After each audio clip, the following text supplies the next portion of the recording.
Good afternoon, everybody, and happy Thursday. So, one of the things that God has been teaching me about offense is that it has a way of turning hearts into scorekeepers. Today, we're going to focus on 1 Corinthians 13, and we're going to focus on part of the verse that says, "Love does not keep a record of wrongs." First off, it doesn't mean that love pretends that nothing happened, but it means that love doesn't keep a running record of every offense. And honestly, I think this is one of the biggest struggles that I've experienced myself within marriage. Because when you live with someone every day, they're going to make mistakes, that's hands down. They're going to forget things. They're going to say something the wrong way. They're going to disappoint you at some point.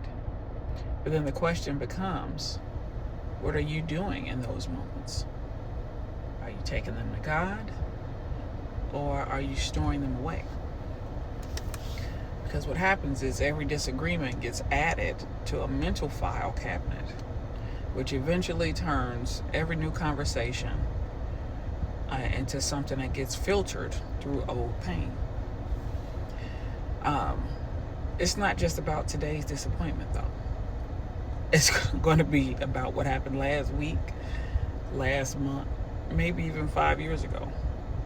And before long, we're no longer even responding to our spouse. We're responding to the record that we've been keeping. Now, I want this to be very clear.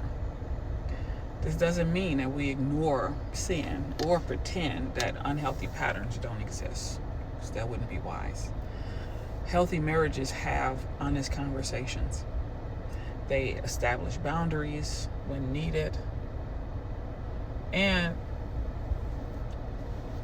they also work through conflict. But there is a difference between addressing an issue and collecting evidence. One leads to healing, but the other keeps the offense alive. You know, when Jesus decided that he was going to give his life and to forgive us, he didn't keep bringing up every sin that we had already been forgiven of. He removed our debt.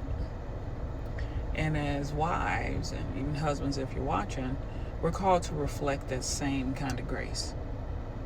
Not because our spouse is perfect, but because Christ has shown us that kind of mercy. So, to wrap this message up, maybe today isn't about asking, have they changed? Instead,